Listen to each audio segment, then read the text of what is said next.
Hello, friends, and welcome back to the Dubcast with Dubside. I'm Andrew Elizaga, and I'll be your host for today's episode, where I'll be interviewing sea kayaker Pamela Powers. Pamela, welcome, and thanks so much for agreeing to be on the show. Thank you for having me. So, when did you first get into sea kayaking? Oh, I don't remember what year it was. One of my clients used to always paddle on the coast of Maine and went through a divorce. It was her husband that always used to paddle together, and they divorced. And she's like, I really miss going to the coast. And I had a recreational kayak at the time. She said, I think you'd really like it. So she borrowed a boat and gear for me, which everything was way too big. Now knowing that it was all too big, I didn't at the time. And, I had my first experience being around seals and eagles and paddling around islands and things like that. And that was pretty much all it took. And I was determined I was going to buy one of these kayaks. And so I did a bunch of research and I found one that I thought would suit my needs. And it was a P&H boat. I bought that the following spring. Yeah, that was the beginning of it. Do you live in Maine? I don't. I live in northern New Hampshire, about an hour south of the Canadian line. What is your paddling environment like, and where do you routinely go, and what's that like? I usually, what I call bigger water, I have to drive a good hour south of me to get onto some bigger bodies of water. Locally, things feel small to me where I am. It's all just depends on what your experience is.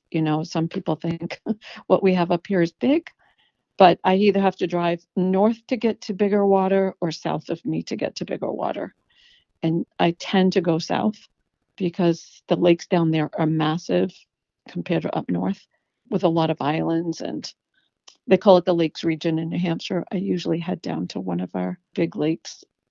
But locally, I'm pretty much just in a small body of water in a pond because I pretty much just roll. Okay. I don't do a lot of paddling unless I go to one of these bigger lakes, and then there's always rolling involved. So what is a rolling session like for you? For me to go out and to roll, that's like everyone knows that's my happy place. And I find it relaxing. You're stretching your body in a lot of different ways. It feels good. It feels good just physically, but it also feels good in your head, especially when what I call like a successful session where everything just feels nice and it feels graceful and it feels easy. And I know, like, if I have a role that I'm working on and I'm like, I don't like that, that doesn't feel like as good as it should. If it's not coming to me that day, I've learned to just really let it go and leave it alone. I'd rather end my time on the water feeling good about what I did do than being upset with what I can't do. So it's all good, but I have those days where I'm just like on a natural high, like if I work on my straight jacket roll and I can just pull them off like really easily that day, then I'm on cloud nine and I have to Nice. like write everybody and tell everybody. And I come home with a smile on my face and I put that boat away, very happy person. And then there's days I can't do them. Mm-hmm. Part of it is, I think sometimes like you work all day and you're probably holding stress that you don't realize. And that transfers to what you're doing later in the day for activity. And there's a lot of reasons why I think things get in our way. It either gets in your head or, physical tension and stuff like that that you're holding. And for me, that is one of the nicest things about being in a boat and being on the water and rolling is it releases a lot of that for you. Mm-hmm. Even if you're not feeling like things are coming easy or graceful or, or you're like, okay, how do I set up for that roll? I haven't done that for a while. And you're like, God, I can't even think of how to set up for it. Like some of these more unusual ones. And you're like, yeah, I'll go back and I'll look at the sheet and I'll do it next time, Hmm. figure it out. Do you go through the whole competition list in order, or just to do what you No, feel like at the time? Or yeah, just bounce around. There's some yeah, roles that I don't even attempt, yeah. like under the hull sculling or whatever, Mm. some of those sculling things where they go over. Yeah, it's not my wheelhouse and it's never going to be in my wheelhouse and I don't even care about them. But I try to do everything. If I do it on one side, I do it on the other side. The only role that I can't do on both sides is a straight jacket roll. Mm. And but I don't think that was unusual. I'm impressed that you could do a straitjacket roll. I was talking to a woman, where is she from? I don't know, she's from Norway now. She moved. She goes to a lot of the US Greenland events. And I said, it's the subtleties and it's learning how to custom outfit your boat for you and what you're trying to achieve, and finding what I call the sweet spot in your boat, not too far forward, not too far back, and how much room, or from your thigh or your knee to the top of your deck, which I like to fit pretty tight in my boat. Just those types of things. And it's like, really thinking about it and being out there and saying, okay, that's not working. And many times I've gotten out of my boat and taken a knife and cut foam off. I made a Oh, mistake, because the pygmy boats have a really large cockpit, and I didn't like the thigh braces that came with it, and I want to make some fiberglass thigh braces for it, but I just haven't gotten to it. But I made a fiberglass and wood mesik. I have these grooves that the thigh braces slide in and out of, on the pygmies, and I made this mesik to slide in those grooves. So I custom fit it with the foam underneath the mesik that I made, and it's sort of like a prototype. I need to kind of pick the brains of some other craftsmen that are, not particularly rollers, but know how to build boats. And I think they can help me like come up with a little bit better design. But well, let's talk about your kayak then, your pygmy.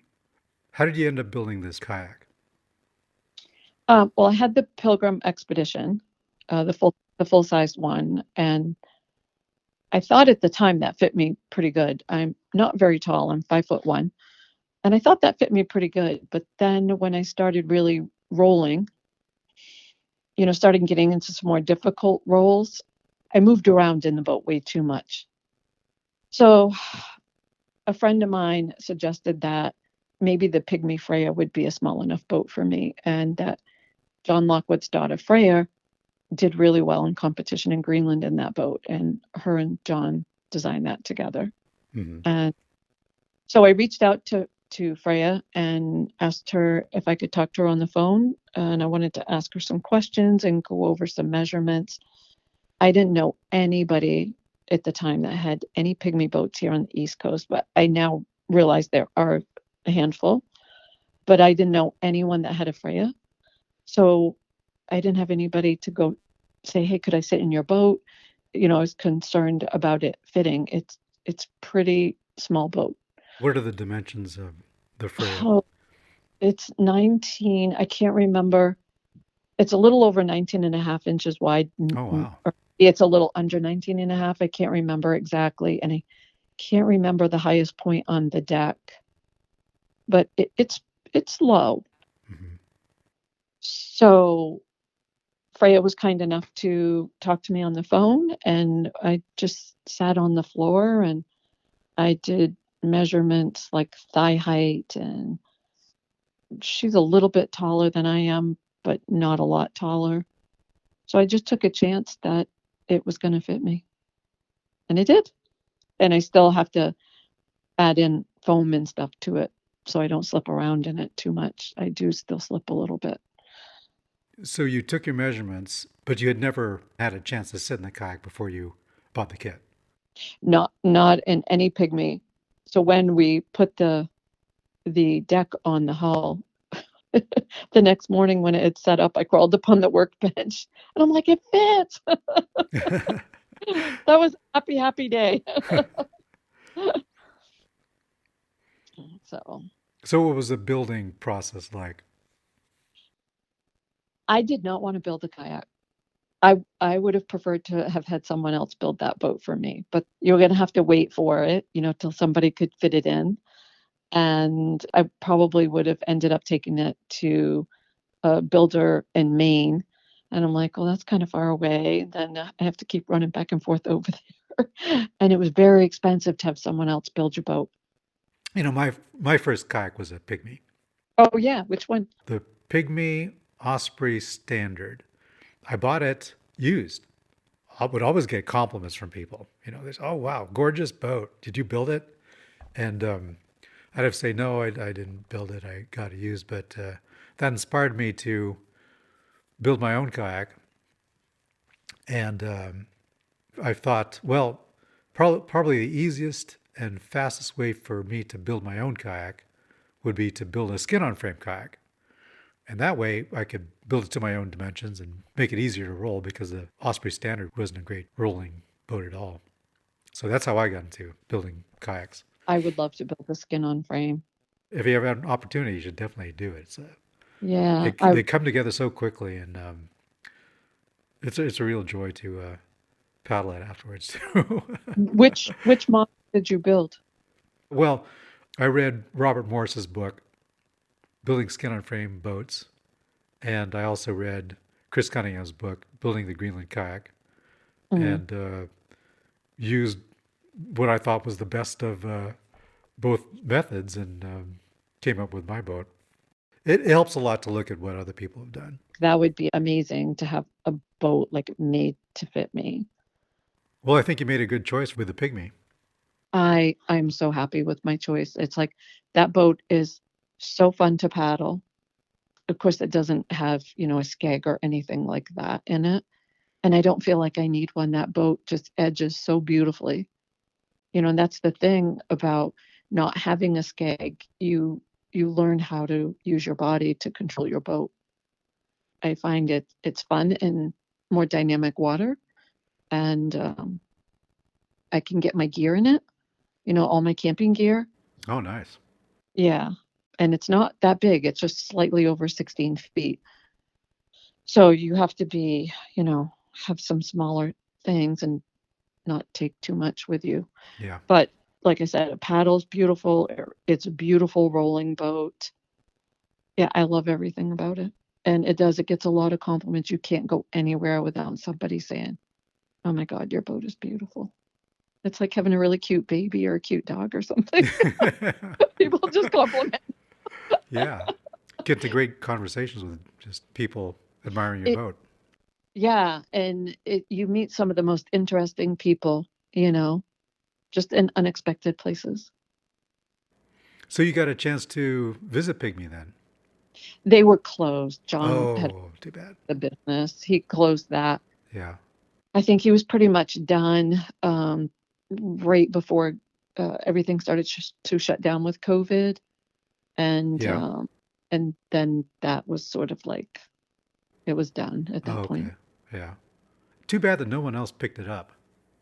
There were a couple people that inquired about it, I know, and he just had his own ideas on who he wanted to own Who's it, I think, worthy? and um, he wanted it to stay there, from my understanding. And a friend of mine on the East Coast wanted to buy it and never returned any of his messages. And then a friend of mine in Canada wanted, he's like, it's not going to Canada. And he said, it doesn't have to go to Canada. I don't have to live there to operate it. Hmm. But I think he was worried that like a lot of companies, whether Canadian made and then they start importing them into the US or wherever and vice versa, then it becomes somebody up there buys it and now it's no longer, it's different. It changes it. So that was my understanding that he didn't want that for it and he'd rather just let it go away than to have it become something other, still very different, probably from his vision of what he was doing with it. And I have a lot of respect for that because we all know so many companies that were so great when they were small, and then they just become these massive companies, and everything changes, and the product changes, and it's no longer what we all loved about it, you know? Yeah. So he was just one of those people that was happy with the success where it was where he could control it. Yeah. Well, during COVID, right before they closed down, my friend Katya and I bought Penguino Pro 150. And right after we bought that kit, they closed down. Mm, And I had wanted to buy a kit for the Ronin because I wanted a bigger touring kayak that I could put all my camping gear in. yeah. And I couldn't buy it anymore. But a couple of years later, when John Lockwood finally announced that he was shutting everything down for good, because of that, they were going to sell their showroom kayaks. And John Lockwood had made these boats. They were the demo boats that people could come and paddle around in the harbor there. Right. Right. And he had a bunch of it. And he said, "Hey, does anybody want these? I'm selling them, selling off all our showroom inventory." So I immediately rode back and I got the last Ronin. Wow. Yeah, made by John Lockwood. Isn't Nice. that amazing? That is amazing. It's a great touring boat. Yeah, so I don't know how many Pygmy Freyas were sold, how many kits, but I was only like maybe fifth or sixth one when I bought mine. Yeah, you're really lucky to have one. Yeah, so it wasn't I didn't want to build a boat, but I wanted the boat. So I felt like I had no choice but to build this boat. And I asked my brother-in-law to help me because as a carpenter, he was very particular. And I'm very particular. If a picture's hanging crooked on the wall, I need to go straighten it. Ah, yeah. Yeah. And he knew nothing about boats or kayaks, but he was a great carpenter and we worked great as a team. And we both are very creative and we were a good team. And I think I took about 4 months just working weekends to build that boat. I wanted to have it ready. I finished it in early June and I wanted to have it ready. I started like the beginning of March to take to Hergif in New York, and I did. Nice. I kind of did a little bit of a rush job on the varnishing it, but the next year I sanded it down and tried to improve the finish on it, and I've come to the conclusion you can't get it perfect. Yeah. Over time, though, you forget the imperfections. Well, you don't really see them anymore, Yeah. and like a lot of people say, it's not a showroom piece. I mean, you can build it as a showroom piece, but it's not. It's to be used, and it has some scratches on the bottom, but they're just scratches. It's not damage, and it's just because I use the boat, and that's what you're supposed to do. I don't drag it around, but scratches happen because sometimes a wave kind of skims you over some rocks. I'm always on the lakes, and you got to get in and out of the thing. I hop in my boat, while it's floating, but the wind sometimes pushes you up against a rock or on a rock, and if you're rock gardening on the coast of Maine or something, you always get scuffed under with the rock, the rocks underneath you. And trying to do some of those a landing in rough water, especially on the coast of Maine, it's very rocky. You can't avoid it, and you get over that pretty quick after you put all those hours into your boat. Yeah, it's meant to be used. Right, Yeah. right. But Yeah, you could always sand it down and revarnish it. sure. And I've done that You don't with a do that lot. every 2 years? No, no, no. I have like a UV cover that I put over it when I'm not using it, and yeah, I try to not like leave it on my car and sitting out. I try to put it away. So I do baby it a bit, but I don't get too crazy about it because, you know, people have boats in the marina and they're exposed every day, all day long for the whole entire season. So my boat will be okay if it sits on my car for the day or something like that. But I wouldn't leave it strapped on my car. Like some people will leave, a plastic boat or a Yeah. fiberglass on their car for a week or 2 weeks. I don't do that. Oh yeah, But I wouldn't do that. yeah. But no, it was a great experience building that boat. There was a lot of frustration at different points, and I called Pygmy a lot. Yeah. And they were great. They were really great about walking me through it or different things. I think after you really get deep into your build, you start to relax a little more and have a little more confidence in what you're doing. That's where the creativity comes in, and it's like, okay, this isn't working. What can we do to make this work? I wanted to do extra glassing on the hull and right behind the cockpit because in my Pilgrim, I had some stress fractures in those areas because I do so much rolling. My Freya weighs a lot more than Freya's supposed to weigh, because I did like 3 keel strips on it, and I did at least one extra layer of fiberglass on the bottom, and then behind the cockpit, it's kind of a lot of sharp angles, and it kind of scoops down there for nice laybacks. And because I knew I'd be stressing those points a lot and I'd be on the rocky coast, I just wanted to add more to that boat. And I did. So my Freya weighs below 40 pounds, I think. And it was supposed to come in at under 30. Oh wow. But I just find that is really thin layer of epoxy, I think, to get it to under 30 pounds. And maybe that's strong enough. But I just know how much I use my boat. I'm obsessive about it. So I wanted it to hold up. Yeah. So I'm really happy that I built it. And I'm happy with the boat. I love that boat. And when I bought the Pilgrim, I was hoping that the Pilgrim would be what the Freya is. I was hoping it would be a good touring boat, which it was, a good rolling boat, and it was that also. Could put all my gear in it, but the NDKs are really, really heavy boats. It was over 17 feet long. And I just find this weight and this size to be a lot more manageable. I think it's beautiful. I love looking at it.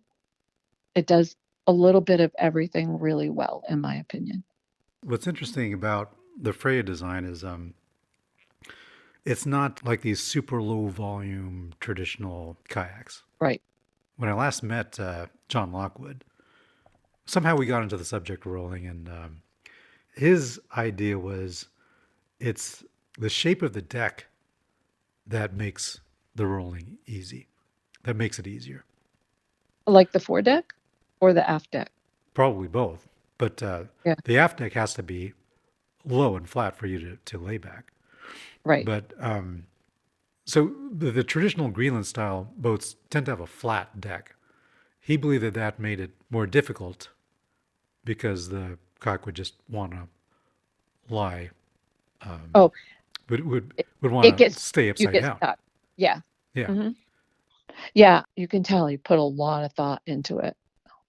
And I'm sure when he put his daughter in it, or whoever he was having help him that was rolling, I'm sure that he just watched and studied and figured it out, because obviously he's a very intelligent man. So, but yeah, I think that is a great boat. And the only thing I have to say that I don't like is I don't like the great big cockpit. So you made a Massic for it. I did. And so that I have a much smaller opening. I put the Masik in after I get in the boat, but I can get in and out of the boat with it in there. It's just obviously a lot easier to put it in after I've sat down.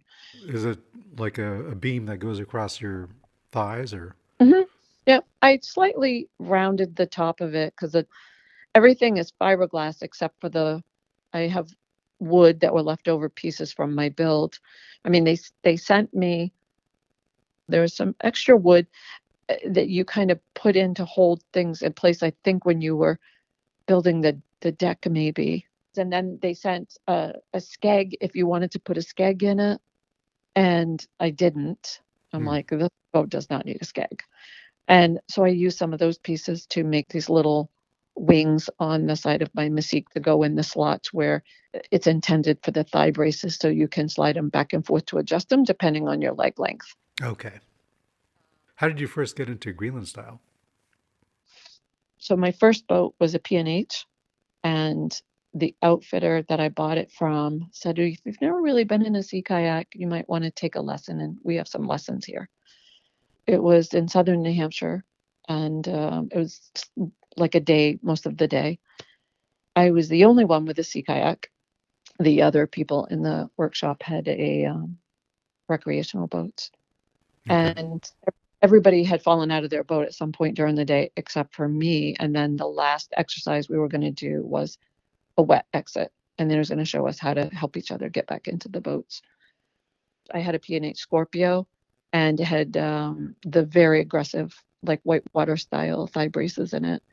So I didn't know that I was supposed to, hug the deck and slide the boat off me, because he didn't explain that, because he thought I already thought of it, according to him. So I hung straight down underneath that boat, and those thigh braces did what they're supposed to do. They locked you right into that boat. Oh, wow. And I had my first panic attack. Oh, my God. So I don't swim. I never have taken swimming lessons. So you can imagine, like, I didn't know why somebody wasn't helping me. I didn't know why I wasn't coming out of the boat. Like I said, I had my first panic attack, I believe, that day. And I think I gave up. And when I stopped struggling, that's when I came out of the boat. But I don't have any recollection of that. Wow. Yeah. Yeah, I think I pretty much had given myself over to, this is how it's ending. And That's crazy. So the rest of that summer, I just practiced my wet exit, and I could not tell you how many times I did it, probably hundreds. And I was a little bit of a freak about it, because it couldn't be deep water, it couldn't be any wind, it had to be like in a cove, because I lived on the Connecticut River that didn't have any branches or any rocks, and it had to be sandy, and it had to be sunny. And every time I went to go over to practice my wet exit, and it wasn't that I needed to practice my wet exit, I needed to get rid of the fear. Mm-hmm. And because my heart would race, and I just made myself do it over and over and over and over until I found a more comfortable place inside of me doing that. You just get out, you pull the skirt, you dump the water out, you put it on, you do it again. And then somebody mentioned, I posted it on, I think it was paddling.net. Does anybody know an instructor that can help me with like wet exits and re-entries and maybe rolling?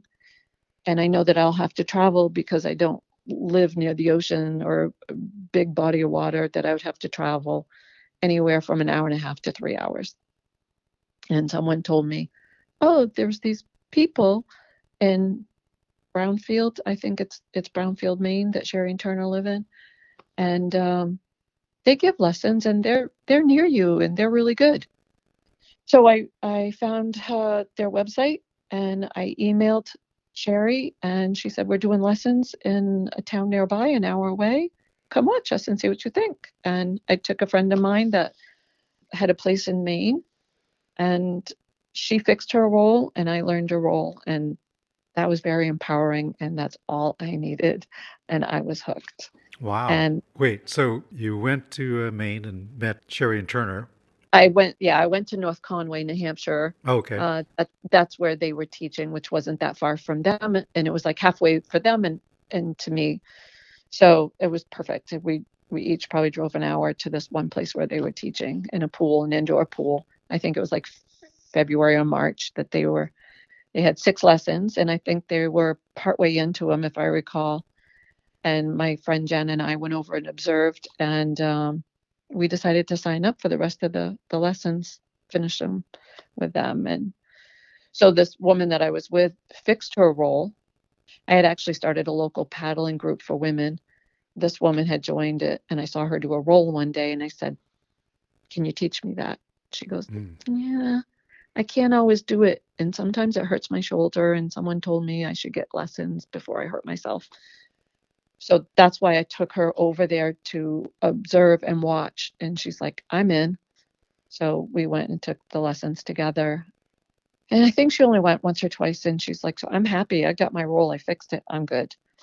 And for me, I just wanted more because I knew that that was going to help me get over my fear to, have more skill and more understanding of how this all works. So they put you in a skin on frame and they put you in a tunic and you feel like a little brown Smurf and and, and then they give you these skinny little paddles and you're like, what is this? And So that it's was the a first time you used a Greenland my paddle. first exposure to Greenland Yeah. anything. So I got a roll, and then I was able, I think the last session I brought my P&H boat, and she helped me with my Euroblade and to get me to roll in that. And then they were on Lake Champlain. I might have gone to another pool session one more time in another location with them. And then they were on Lake Champlain, and I went again, and then maybe a couple times on the coast of Maine. So I might have done maybe 5 or 6 different, like weekend workshops with them and stuff in Maine. And I bought their DVDs and I just worked on things and started seeing somebody that had a lot of great understanding of how the body works and how to roll and was really familiar with Greenland rolling. And he helped me through a lot of it.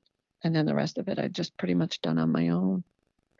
I taught myself the straight jacket roll. I mean, this friend of mine, he got me started with it, but really it was just me breaking it down, just those little subtleties, those adjustments I had to make. And only I could figure that out. Like nobody could tell me that in those very precise rolls. So once you have those understandings of what you need to do, you have to break it down because you've got your leg doing one thing, your back doing another thing, and you're shifting your weight in the boat at the same time, like a fraction of a second before you put the next part of your body into its position. Yeah, there's like a dozen of different things that you need to coordinate and get the timing right. And Right. And once you get it figured out, then it's like making it all just flow. And one part just moves right into the other. And that's not that easy always. I was talking to a friend of mine today, and I said, initially, when I got into sea kayaking and especially rolling, it was a very stressful time in my life. And I call it leaving your shit on the shore because in order to be focused like that, you have to leave that stuff in the monkey mind. You have to leave it somewhere else. You leave it on shore. And you have to be super focused or you're going to injure yourself and you're just going to have a bad experience. And it's all about having, for me, when I teach and for myself, I want it to be a positive experience. In the beginning, it was a huge stress reliever for me, and it became very meditative and very Zen-like to get out there and be so focused and basically give your stress over to something else, right? Over to the water, over to nature, over to something bigger than you. And that's healing. And as we all know, being out in nature and in the trees and in the woods and on the mountain and in the water, it's very healing if you allow it. And you have to invite that in. And I think you have more success when you can do that. And when you really get sort of in that Zen and that, I don't want to say a trance of it, but it depends on what you're doing. You totally can be like, you just don't pay attention to what's going on around you. And you become one with your boat and the elements. You do have to shut your mind off from all of the heavy stuff that life gives you. I don't think enough people think about why they like doing an activity so much. And I think when you get really focused on things, that's what it does for you. And then you feel like you have superpowers, right? when you can do all of these things. Yeah. And that is very empowering to feel like I've got this. I got rolled in the surf and I came right back up, and I can turn turtle and let the waves go over me, then roll up and get turned around before another set comes in. It's a huge confidence booster. So I think it's very healing on so many levels. And as we like to say, it drown proofs you. So, Yeah. Yeah, um, I think you described the experience perfectly. yeah. And so that's how I like to teach. I love working for people that will let me teach what just comes from inside of me, not particularly like how they teach. And that's one of the things I don't know if you spoke with James Mankey at all, Yeah. but Hmm. that's that's the one thing I love about that guy. He's just like, you teach the way you teach, and it's all good with me. And I love teaching women because I talk about the stress and giving it over to the water, and just imagine the stress coming out, leaving your body and flowing out your fingertips and giving all that over. And I hate to say it, but women do have better rotation than most men. It's easy for me to, with certain words and terms that I use for women, to get them to relax and to get that arch in there. And I like to teach rolling without a paddle first. Hmm. I like hand rolls first, Oh, wow. because I'm a horseback rider as well. And I learned to ride a horse initially with a saddle, but I honestly believe you should learn to ride a horse bareback first, because it teaches you your balance. And I feel like that's what a hand roll does, is it teaches you your balance. Well, you start with a balance brace, and then you go for a hand roll. Hmm. And I have had much better success teaching people how to roll with a paddle after they learn to hand roll. And people are shocked at how easy it can be to get a hand roll. That's impressive. So I'm sure that you probably did it. And I'm sure you've seen people that they pull that paddle down and the roll fails because they're relying too much on that paddle. Yeah. Yeah. If you never bring the paddle into the equation in the beginning, they only have their body to rely on. Yeah. And when you learn that paddle, it's just hanging out with you like your friend. Like, you're not counting on that paddle to save you. You're counting on your skill to save you. I just feel like that is the ultimate foundation of like the start of everything. For a total beginner, it seems like it would be a lot to expect them to do. I feel like it's easier because if you stick a paddle in somebody's hand and they're not getting it, it's sort of like undoing a bad habit. Because if you're not doing it properly and you keep doing it and you keep doing it, you keep doing it, and you're not doing it right at all, now it's hard to get that out of your head, Yeah. because you've planted that seed and it was a bad seed. Not that somebody taught you incorrectly, but maybe you just weren't executing it correctly.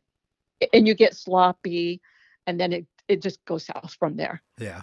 Not everybody, but some people will come into, I'll be like, okay, do you have a role? Well, I used to. Can you show me? And then, we'll try to see where you're at. Some people don't rotate. Some people don't put their head back.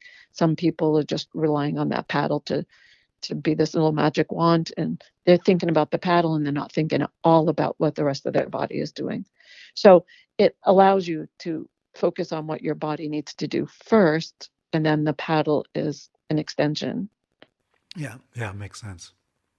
um, I like just being able to talk to people and see what's working for them or what's not working for them, or how do they feel in their boat, or how do they feel that day. And sometimes you just tell people stressed out, and it's like, something been bothering you, and let's try to let that go.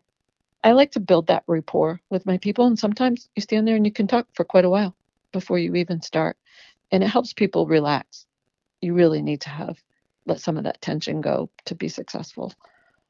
Um, I have to say, again, in my area, I have never. Oh, I was on a lake in southern New Hampshire, and a guy in a rowboat saw me do a roll, and he's like, "That's pretty impressive. I used to know how to roll." And he said, "I have kayaks that I used to roll right here at my dad's camp." So he went and got his kayak and we went out rolling in the lake. And I just gave him a few pointers and it came right back to him. Oh, wow. I have no idea who he was, but it was fun. It was fun to just kind of meet somebody randomly that knew what you were doing, Yeah. knew that you weren't falling over, drowning, and couldn't get back up. That's what most people think. And, or people think, isn't your goal to stay upright in a boat? I think we've all heard that. Instead of flipping those things over, it makes people nervous when you turn your kayak over. So that's the only person I've ever seen roll in New Hampshire that if I wasn't with a group that I knew had some training, never randomly have I ever had anybody say, I can do that, except for that one guy. It scares people. People don't like it. I've had a woman that I used to recreational kayak. I mean, I had my sea kayak. She was recreational. She goes, if you're going to do that thing where you flip over, I'm not interested in paddling with you. It scares me, she said. I said, okay, I'll help you get your boat on the car when we're done, and then I'll stay and I'll just do some rolling before I leave. When you go practicing rolling, do you do it somewhere where no one can see you? No, I have a small pond that's like 10 minutes from where I work, and I will go there after work or on the weekends because it's the closest to where I live. I call it my pond. I have clients actually that live on that pond, and they all look for me in the summer, and they wave, and then I'll paddle over and I'll visit with them, and nobody's calling Fish and Game on me. Nobody's calling the police on me. So I call it my rolling pond because everyone's like, oh, there's that weirdo again. She's out there flipping around in her boat. And whenever there's anybody that's out on the lake, I said, I'm going to be doing some rolling over and I'm okay. Just, I didn't want to make you nervous. And I don't think they understand what I mean until they see me start doing it. And some people, they stand on shore and they watch me and they're like, they wait till I come in and they're like, that's pretty cool. And people want to know why I do it and they want to know about my boat. And so I feel comfortable there because I know I'm probably not scaring anyone too much. I try to go into the lake at one of the state parks and they rent like paddle boats and they rent kayaks and canoes. And so you have a lot of tourists and a lot of people. There's a lot of traffic going through we call it a notch here. You guys call it a pass, I think. Out there they call them mountain passes and here they call them notches. Oh, okay. I haven't heard that. I don't know why. But it's like a mountain pass and Okay. it's a busy road through the pass. And I have to force myself to sort of go to different places where there's like a lot of activity because when there's so many people around me, it's a little more for me to be focused. And it's quite windy down there. So I have to like keep moving myself like back more toward the middle of the lake. So I have to keep like moving myself back into deeper water. And some people think it's cool. And I think some people, it just makes them really nervous. Well, Pamela, we should wrap it up there. It was a pleasure talking to you. Thanks so much. It was great talking to you.